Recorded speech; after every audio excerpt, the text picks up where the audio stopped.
नाटक ही अशी गोष्ट आहे की ज्याला रिटेक नाही आहे.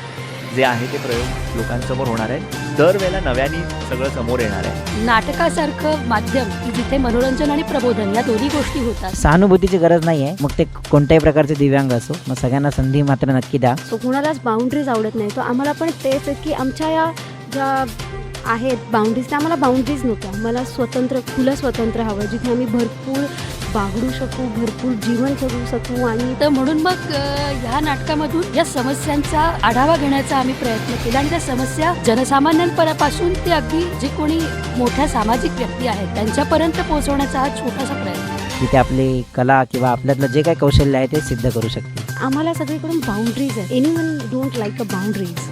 भारतामध्ये एकूण लोकसंख्येच्या 7% दिव्यांग आहेत. दिव्यांगांच्या समस्या ज्या आहेत त्या अजूनही दुर्लक्षित आहेत. सामान्य जनांपासून ते राजकीय पातळीपर्यंत कुणीच भाष्य करत नाही. कुठेतरी थोडाफार काहीतरी होतं, मग थोड्या सुधारणा कुठल्या तरी होतात. आम्हाला आंदोलनं खूप सारी करावी लागतात, तेव्हा जाऊन एक काहीतरी आमच्या पदरात पडतं. अशा खूप गोष्टी आहेत. प्रत्येकाला आनंद देऊ, सोबत सोबत पुढे घेऊ. तो क्या अगर दिव्यांग हो, तो क्या अगर दिव्यांग हो, तुम हौसलों की प्रेरणा, तुम आत्मबल की छलांग हो, तुम आत्मबल की छलांग हो. तर सगळ्यांना संधी हवी आहे. ही विशेष मुलं या लहान बाकीच्या मुलांमध्ये मिसळली तर ही मुलंच उलट आईबाबांचे डोळे उघडतील की हे असं नसतं. मी गेल्या अनेक वर्षांपासून या क्षेत्रात काम करतोय. मला काम करत असताना त्यांचे रोजचे जे प्रॉब्लेम्स आहेत ते माहिती होते. त्याच्यावरती सोल्युशन काढण्यासाठी आम्ही सगळे प्रयत्न करत होतो.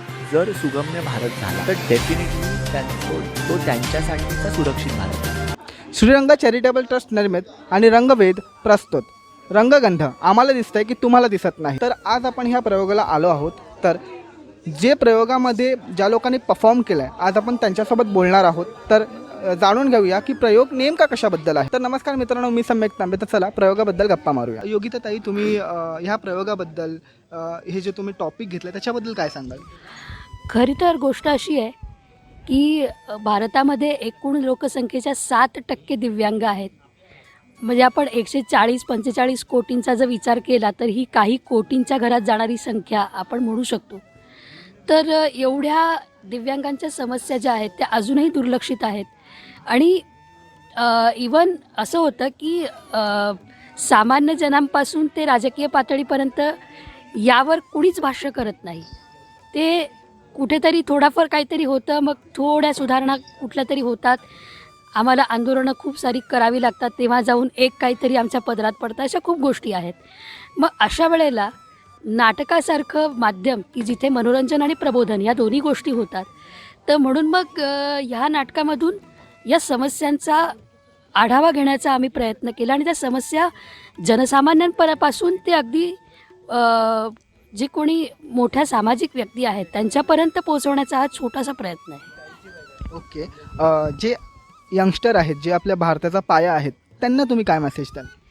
त्यांना हाच मेसेज देईन की खरं तर यंगस्टर नाही, मला तर असं वाटतं की शालेय मुलांपासूनच या सगळ्याची सवय त्यांना लावायला पाहिजे. कारण लहानपणी झालेले संस्कार हे आपल्याला म्हातारपणापर्यंत पुरतात.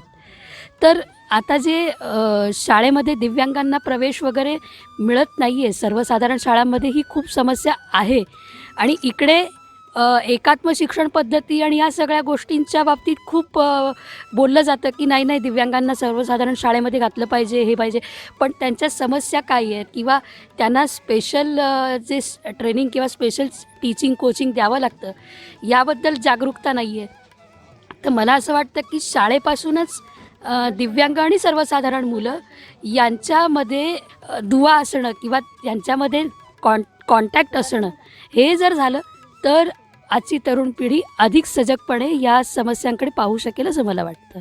खूप खूप धन्यवाद ताई. आणि आमच्या टीमनेही अख्खा प्रयोग बघितला, खूप छान होता. आणि तुम्हाला खूप खूप शुभेच्छा या प्रयोगासाठी आणि ऑल द बेस्ट हे पुढच्या प्रयोगासाठी. थँक्यू ताई. आत्ता आपल्यासोबत आकांक्षा ताई आहेत, ज्यांनी ह्या प्रयोगामध्ये आपला डान्स केला होता आणि तेही 16 पावलामध्ये तुम्ही बोलला होता. तर त्याच्याबद्दल तुम्ही काय सांगाल?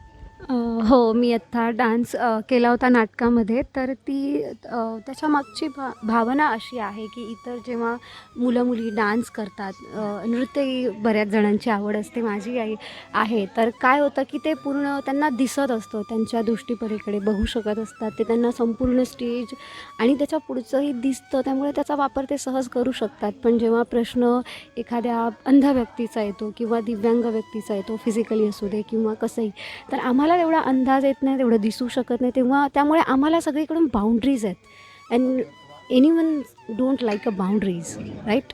सो कुणालाच बाउंड्रीज आवडत नाही. तो आम्हाला पण तेच आहेत, की आमच्या या ज्या आहेत बाउंड्रीज, त्या आम्हाला बाउंड्रीज नको आहे. आम्हाला स्वतंत्र, खुलं स्वतंत्र हवं आहे, जिथे आम्ही भरपूर बागडू शकू, भरपूर जीवन जगू शकू आणि प्रत्येकाला आनंद देऊ, सोबत सोबत पुढे घेऊन जाऊ. जसं की मी योगिता ताईंना जो प्रश्न विचारला होता, जे यंगस्टर्स आहेत, तर त्यांनी असं बोललं की लहानापासूनच प्रत्येकाला सवय लावायला पाहिजे. तर तुम्ही जे लहान आहेत किंवा जे यंगस्टर आहेत, अर्थात आपल्या भारताचे ते पाय आहेत, त्यांना काही मेसेज द्याल तुम्ही?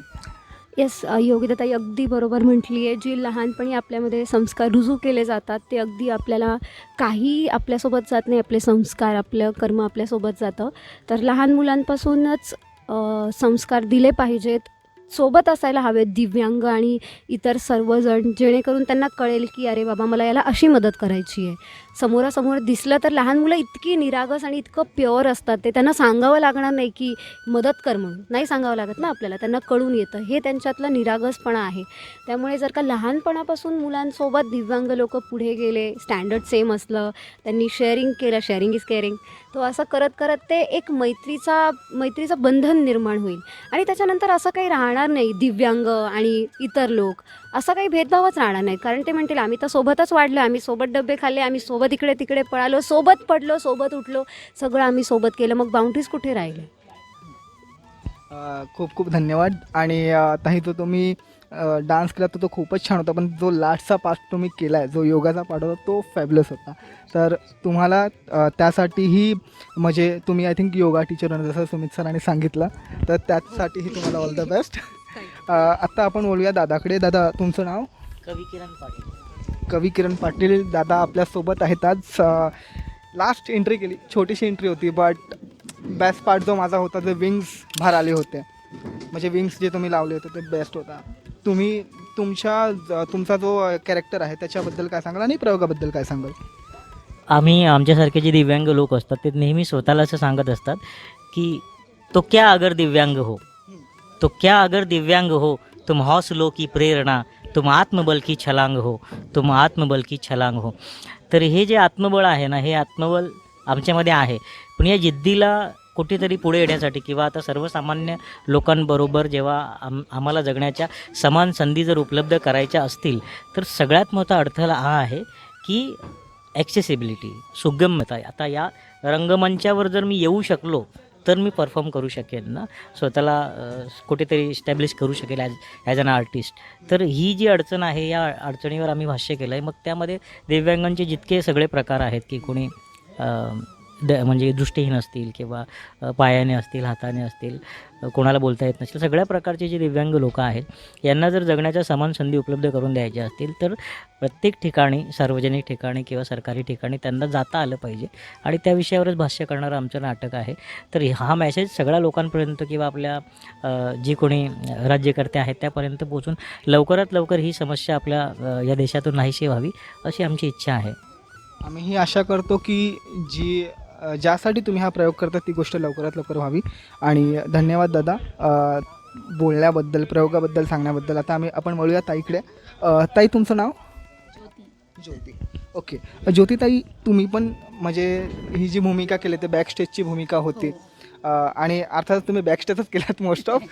तर तुम्ही काय सांगाल म्हणजे ह्या प्रयोगाबद्दल, तुमचा जो रोल होता त्याच्याबद्दल, आणि ओव्हरऑल पूर्ण काय सांगाल तुम्ही? ॲक्च्युली आम्हाला हे दाखवायचं होतं की आम्ही जरी दिव्यांग असलो तरी आम्ही कुठचीही कामं कमीपणा घेत नाही, करून दाखवतो. मग ते बॅकस्टेज असो, फ्रंट्स असो, अशा पद्धतीने माझा रोल होता बॅकस्टेज आर्टिस्ट म्हणून. आणि प्लस आम्ही तेच लोकांना दाखवायचा प्रयत्न करत असतो. त्याच्याबरोबर आम्ही कोरिओग्राफी वगैरे जे आहे आणि डान्स पार्ट, हेच. ही जी कोरिओग्राफी होती ही तुम्ही केली होती? हो, आणि अजून एक दीदी आहे त्यांनी आम्ही असे दोघींनी मिळून केली होती या ह्याच्यातले परफॉर्मन्स आम्ही. तर आपल्यासोबत आता जयेश दादा आहेत ज्यांनी ढोलकी वाजवली होती, बरोबर? तर दादा, तुम्ही प्रयोगाबद्दल काय सांगाल? आणि तुम्ही म्हणजे जे गाणं तुम्ही बोललात ते खूप भारी होतं, अंगावर काटा आला. आणि जे म्हणजे जेही तुम्ही वाद्य वाजवलं तोही बेस्ट होता. तर सर्वप्रथम तर असं आहे की प्रयोगाबद्दल तुम्ही काय सांगाल? आणि जे तुम्ही ढोलकी वाजवताय त्याच्याबद्दल काय सांगाल? ढोलकी वाजवण्याबद्दल सगळ्यात पहिले बोलतो, कारण मला त्यातनं आनंद मिळतो आणि मग इतरांना पण आनंद मिळतो. ते तर आम्ही बघितलंच जेव्हा तुम्ही वाजवत होता तेव्हा.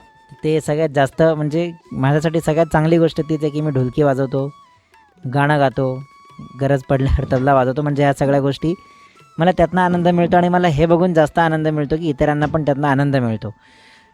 प्रयोगाबद्दल असं म्हणायचं आहे की खूप छान, म्हणजे सुमितने जी संधी आम्हाला उपलब्ध करून दिली आहे आणि या नाटकातनं आमच्या समस्या आम्ही लोकांपर्यंत ज्या पोहोचवण्याचा प्रयत्न करतो आहे आणि असं जाणवतं आहे पण की थोड्याफार अंशी का होईना पण लोकांपर्यंत पोचतं आहे. ह्या गोष्टीचा पण मला खूप आनंद आहे की कुठेतरी आपल्या स्वतःच्याच समाजासाठी आपल्याला काहीतरी करता येते. ओके. सो जे आपले यंगस्टर्स आहेत त्यांना तुम्ही काय मेसेज द्याल? हा यंगस्टर्ससाठी संदेश हा आहे की आजकाल सध्या मदत फक्त एवढीच हवी आहे. रस्त्यावर चालताना क्रॉस तर कोणी पण करून देतं आम्हाला, तिकडे काय यंगस्टर्स असो किंवा वृद्ध व्यक्ती असो, काय सगळं चालतं. पण सध्या गरज रायटर म्हणून खूप जास्त आहे लोकांना, म्हणजे आमच्यासारखेचे ज्यांना दिसत नाही त्यांना पेपर लिहायला खूप मदतीची गरज असते. तर शक्यतो पॉसिबल असेल आपल्या बाजूने तर नक्कीच प्रयत्न करा की हा एक वाटा आपल्याकडून देता आला तर खूप चांगलं होईल. बाकी सहानुभूतीची गरज नाही आहे, तर सगळ्यांना संधी हवी आहे. मग ते कोणत्याही प्रकारचे दिव्यांग असो, मग सगळ्यांना संधी मात्र नक्की द्या की ते आपली कला किंवा आपल्यातलं जे काही कौशल्य आहे ते सिद्ध करू शकतील. तर आत्ता आपल्यासोबत प्रतीक्षाताई आहेत, ज्यांनी म्हणजे एक सपोर्टिव्ह कॅरेक्टर बोलू शकतो किंवा मेन पॅरलल लीड बोलू शकतो ह्या प्रयोगामध्ये केलेलं आहे. तर ताई, तुम्ही प्रयोगाबद्दल काय सांगाल आणि जो तुमचा रोल होता आणि ह्या प्रयोगाचा काय उद्देश आहे त्याच्याबद्दल काय सांगाल? उद्देश तर हाच आहे की आमचं जे आमच्यासाठी ज्या गोष्टींची आम्हाला कमतरता भासते, आमच्यासाठी बऱ्याच गोष्टी ॲक्सेसेबल नाही आहेत अजूनही, तर ती संधी आम्हाला लवकरात लवकर म्हणजे आता काही प्रमाणात तर होतच आहे, पण खूप माणसांपर्यंत अजून पोचायचं आहे, खूप बाकी आहे. आता जे आपले यंगस्टर्स आहेत त्यांना तुम्ही काय सल्ला द्याल? योग्य ते बोलली तसंच की लहानपणापासूनच जर का आम्ही त्यांच्या सहवासात राहिलो, तर म्हणजे ते आमच्यासोबत राहिले किंवा आम्ही राहिलो, तर मग त्यांना त्या सगळ्या आम्हाला काय कशाची गरज लागते, कुठल्या बाबतीत आम्हाला हेल्प लागते, तर हे त्यांना आधीपासूनच समजत जाईल आणि मग त्यांना असं सांगण्याची गरज नाही पडणार की आम्हाला हेल्प हवी आहे किंवा कुठल्या गोष्टीत. तर हे ओके, मी योगिताताईंना एक लास्ट क्वेश्चन विचारेन की आपण मुलांबद्दल बोललो, यंगस्टरबद्दल बोललो की प्रत्येकाला ही जाणीव असायला पाहिजे. ॲज अ पॅरेंट्सना काय जाणीव असायला पाहिजे, कारण की तेच जे असतात जे मुलांना घडवतात, तर त्यांच्याबद्दल तुम्ही काय सांगाल? त्यांना काय मेसेज द्याल? खूप महत्त्वाचा प्रश्न आहे हा.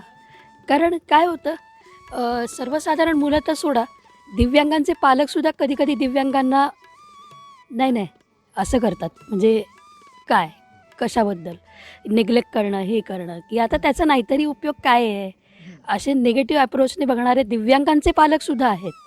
किंवा त्यांच्यासाठी आम्हाला करावं लागतं, त्यांना माणूस लागतो असं वगैरे करून मग त्यांना घरीच बसवणं, त्यांच्या करिअरवरती एका अर्थाने बंधनं लादणं आणि त्यांचं होऊ घातलेलं जे काही भविष्य आहे ते स्वतःच अंधारात ढकलणं, या खूप गोष्टी दिव्यांगांच्या पालकांकडून पण होतात.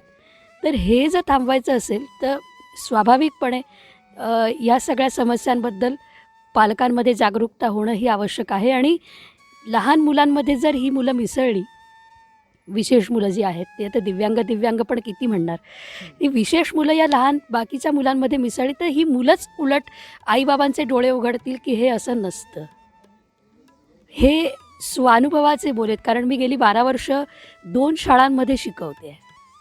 तर ती मुलं अशीच असतात की ती आईबाबांचे डोळे उघडतात की तुम्ही बघताय हे चुकीचं आहे, त्याचं असं काही नाही आहे वगैरे वगैरे वगैरे.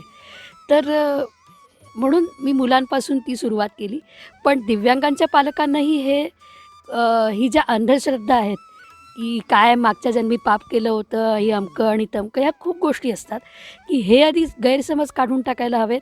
मुळामध्ये दिव्यांग मूल तुमच्या वैज्ञानिक कारणांमुळे जन्माला येतं, हे आधी सर्वथैव पालकांनी आपल्या डोक्यामध्ये ठेवलं पाहिजे. आणि मग जर आता कसं आहे, PCOD आहे, ह्या सगळ्या गोष्टी आहेत, म्हणजे आईच्या बाबतीतले जे त्रास आहेत ते मोठ्या प्रमाणावर वाढल्यामुळे दिव्यांग मुलं जन्माला येत आहेत. हे कुठेतरी आता जागरूक व्हायला लागलेत लोक. तर जसं आता स्त्री भ्रूण हत्या आणि ह्या विषयावर बोलतो आहे, तसं दिव्यांग का जन्माला येतात याहीबद्दल कुठेतरी जागृती व्हायला पाहिजे. आणि आता जर आलेच जन्माला, तुम्ही जन्माला त्यांना स्वेच्छेने घातलं आहे, तर तुम्ही तितक्याच प्रेमाने त्यांना समाजाभिमुख कसं घडवता येईल त्यांचं व्यक्तिमत्व, हेही कुठेतरी प्री प्लॅन्ड ह्या सगळ्या गोष्टी पालकांनी सुद्धा केल्या पाहिजेत. आणि सर्वसामान्य मुलं आणि पालक यांनी सुद्धा त्यांच्याकडे त्या समानतेच्याच नजरेने बघितलं पाहिजे असं मला वाटतं. सो थँक्यू व्हेरी मच ताई. तुम्ही खूप छान बोललात. आणि मीही तुम्हाला एक गोष्टी सांगू इच्छितो की मी लहानपणी तुमचा एक इंटरव्ह्यू बघितला होता. आता तो कुठे बघितला होता मला पण लक्षात नाही आहे, पण तुम्ही तुमची स्टोरी सांगितलं होतं की तुमचा जो अपघात झाला होता तुमच्यासोबत त्याच्याबद्दल सांगितलं होतं. तर मी लहानपणापासून तुम्हाला फॉलो करतो आहे आणि मीही म्हणजे म्युझिक वगैरे कधी ऐकलं तर तुमचे इन्स्ट्रुमेंट जे तुम्ही वाजवता ते ऐकतो. So thank you very much. तुम्हीही खूप लोकांना इन्स्पायर केलं आणि तुमची स्टोरी ही अशी आहे जी अजूनही यंगस्टर लोकांना इन्स्पायर करेल. आम्ही दिव्यांग आहोत आणि आम्ही पॅरेंट्स पण आहोत. मी पॅरेंट्स आहे सुद्धा. मी माझ्या मुलाला शिकवलं आहे, म्हणजे त्याला जाणीव आहे की त्याची मम्मी एक दिव्यांग आहे. तर तो जेव्हा आता माझ्याबरोबर जिकडे जातो प्रोग्राम्समध्ये वगैरे, तर तो सर्व म्हणजे माझ्या सगळे सहकारी आहेत त्यांच्याबरोबर खूप छान ट्रीट करतो. आणि त्यांच्या फ्रेंड्स लोकांना पण तो सांगत असतो. आणि आत्ता त्याची स्कूलमध्ये मी ॲज अ टीचर म्हणून काम करते तिथे, कोरिओग्राफी म्हणून. आणि मला एक सांगायचं आहे समाजामध्ये की आमच्यासारखे दिव्यांग कलाकार खूप पारंगत आहेत आणि त्यांची अशी इच्छा असते की टीचर बनणं. तर नॉर्मल स्कूलमध्ये गेल्यावर ॲज अ टीचर जेव्हा आम्ही शिकवतो तेव्हा काही गोष्टी थोड्याशा वरखाली होत असतात की हँडिकॅप टीचर्स कशाला पाहिजेत. पण तुम्ही जर आम्हाला एक संधी दिली ना दिव्यांग टीचर्स लोकांना नॉर्मल स्कूलमध्ये, तर आम्ही असे विद्यार्थी आम्ही घडवू शकतो या समाजामध्ये. हे आमचं एक चॅलेंज आहे या समाजामध्ये सध्या. तर मंडळी, आता आपल्यासोबत हा जो प्रयोग आहे त्याचे जे मेन म्हणजे सपोर्टर आहेत, म्हणजे ज्यांनी हा पूर्ण रचला आहे, ज्यांनी पूर्ण बनवला आहे, ते आपल्यासोबत आहेत. तर त्यांच्याकडून आपण जाणून घेऊया की नेमका हा प्रयोग काय आहे. तर दादा, प्रयोगाबद्दल काय सांगाल? खरं तर मी गेल्या अनेक वर्षांपासनं ह्या क्षेत्रात काम करतो आहे आणि मला काम करत असताना त्यांचे रोजचे जे प्रॉब्लेम्स आहेत ते माहिती होते. त्याच्यावरती सोल्युशन काढण्यासाठी आम्ही सगळे प्रयत्न करत होतो. ते सोल्युशन जेव्हा आलं आमच्यासमोर आणि त्याच्यानंतर मला असं वाटलं कुठेतरी की आपण ह्या लोकांचं सोल्युशन इतर लोकांसमोर पण मांडायला पाहिजे. कारण छोट्या छोट्या गोष्टी असतात आपल्या आजूबाजूला, सहज आपल्याला हे लोक दिसत असतात, पण आपल्याला वेळच नसतो त्यांच्याकडे लक्ष द्यायला आणि त्यात कुठेतरी आपण त्यांना प्रवाहाच्या थोडं बाजूला ठेवतो. पण त्या लोकांना हे माहिती असतं की आपण थोडेसे प्रवाहाच्या बाजूला आहोत. ती भावना कुठेतरी निर्माण होऊ द्यायची नव्हती, म्हणून मग हा नाटकाचा आम्ही सगळा घाट घातला. नाटक ही अशी गोष्ट आहे की ज्याला रिटेक नाही आहे. जे आहे ते प्रयोग लोकांसमोर होणार आहेत, दरवेळेला नव्याने सगळं समोर येणार आहे. आणि म्हटलं की त्यांना त्या निमित्ताने प्रत्येक वेळेला समोर जो ऑडियन्स असतो त्यांच्यापर्यंत पोचता येईल, त्यांच्यापर्यंत त्यांची कला पोहोचवून त्यांचं अप्रिसिएशन हे त्यांच्यासाठी मला असं वाटतं की महत्त्वाचं होतं. आणि हे सगळं जेव्हा आम्ही सुरू केलं तेव्हा ही प्रोसेस सुरू झालेली मागच्या वर्षी जूनमध्ये. आणि मग मला वाटलं की आपण एक प्रयोग करूयात का, कारण मुळातच काय झालं आहे की दिव्यांग रंगभूमी आपल्याकडे आता मला असं वाटतं की नष्ट व्हायला लागली आहे. कारण एकतर ॲक्सेसिबल थिएटर्स नाही आहेत, एकतर सोयीसुविधा नाही आहेत, पैसे तेवढेच आहेत जेवढे इतर लोकांना आहेत, कुठल्याच सवलती नाही आहेत. मग अशा वेळेला ह्या लोकांचे प्रयोग बघायला कोण येणार, हा पहिला मुद्दा असतो. कारण फेस असतील, म्हणजे चेहरे असतील तर लोक बघायला येतात आणि त्यांचंही ते बरोबर आहे, कारण आपण कुठेतरी पैसे देतोय तर मनोरंजन झालं पाहिजे, चेहरे दिसले पाहिजे. पण अशा प्रयोगांना येण्यासाठी खरं तर आम्हाला सगळ्या लोकांना क्राऊड पुल करायचं होतं. आणि मला असं वाटतं ती एकमेव गोष्ट आहे कला. आणि ह्या सगळ्यांमध्ये इतक्या कला आहेत आणि त्यांना इतकं काही सांगू पाहायचं आहे. तर ते सगळं या निमित्ताने मला करता आलं. खरं तर नाटक जेव्हा ठरलं की करायचं, तेव्हा मी बऱ्याच गोष्टी रिसर्च पण करत होतो, लिहित पण होतो. मग डॉक्टर प्रणव प्रभू जे आहेत, ज्यांनी हे नाटक लिहिलं, तर खरं त्यांनी ते नाटक पूर्ण लेखनातून खरं तर त्यांनी ते सगळं लिहून त्यांनी छान पद्धतीने ते गुंफलं.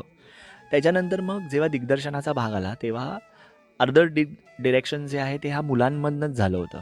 दादा हे असं घेऊया का, ते तसं घेऊया का, आम्ही असे दिसतोय, आम्ही तसे दिसतो. आणि खरं तर त्या सजेशन्समधनं ते होत गेलं.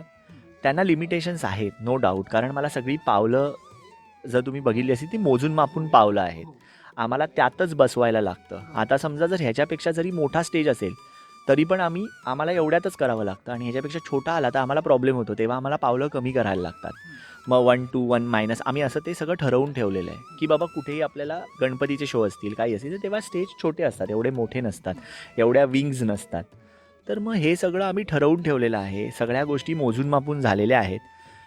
हे सगळं होत असताना त्याच्या पुढे असतो की एक भाव तुमचा, आणि जो भाव त्यांच्या नाटकात आपोआप येत जातो. कारण हे त्यांनीच मांडलेले त्यांच्यासाठीचे प्रश्न आहेत आणि त्याची उत्तरं निसर्गात असताना आपण ती उत्तरं लोकांसमोर का घेऊन येत नाही आहोत. मग तर ते सगळं नाटक आहे. आणि मला कुठेतरी असं वाटतं की ह्या नाटकाचे प्रयोग शाळांमध्ये तर आम्ही करणारच आहोत. पण असे अनेक लोक आहेत ज्यांना जर हे प्रयोग करायचे असतील तर तुमच्या माध्यमातून ते आमच्याशी कॉन्टॅक्ट करू शकतात आणि आम्ही प्रयोग करतो. आणि ह्या प्रयोगातून आपल्याला एकच सांगायचं आहे की जर सुगम्य भारत झाला तर डेफिनेटली तो त्यांच्यासाठीचा सुरक्षित भारत असेल. ह्या सगळ्या मुलांसाठी ते स्वतः वाटेल तसे लोक फिरू शकतील, ते त्यांना एक्सप्लोअर करू शकतील, आणि तीच खरं काळाची गरज आहे. आणि मला असं वाटतं येत्या काळामध्ये ते नक्की होईल. नक्की सर. आणि फ्रँकली स्पीकिंग की प्रयोग हा खूप छान होता. आमच्या पूर्ण टीमनी बघितला. सो ऑल द बेस्ट जे पुढचे प्रयोग असतील. आणि आय थिंक तुम्ही दुबईला पण जाण्याचा प्रयत्न करता. तर जर तुम्हाला रंगगंध ह्या काय ऑर्गनायझेशन श्रीरंग ओके, तर जर तुम्हाला श्रीरंग चॅरिटेबल ट्रस्टला सपोर्ट करायचा असेल आणि तुमची अशी इच्छा आहे की सुमित दादा हा प्रयोग दुबईमध्ये घेऊन जावं, तर त्यांना सपोर्ट करा. त्यांचे जेही डिटेल्स असतील, अकाउंट डिटेल्स असतील किंवा स्कॅनर असेल, ते तुम्हाला आम्ही डिस्क्रिप्शन बॉक्समध्ये प्रोव्हाइड करून देऊ. तुम्ही तुमच्या म्हणजे तुम्ही ज्या अमाऊंटसाठी कम्फर्टेबल असाल ती अमाऊंट तुम्ही इथे डोनेट करू शकता. थँक्यू.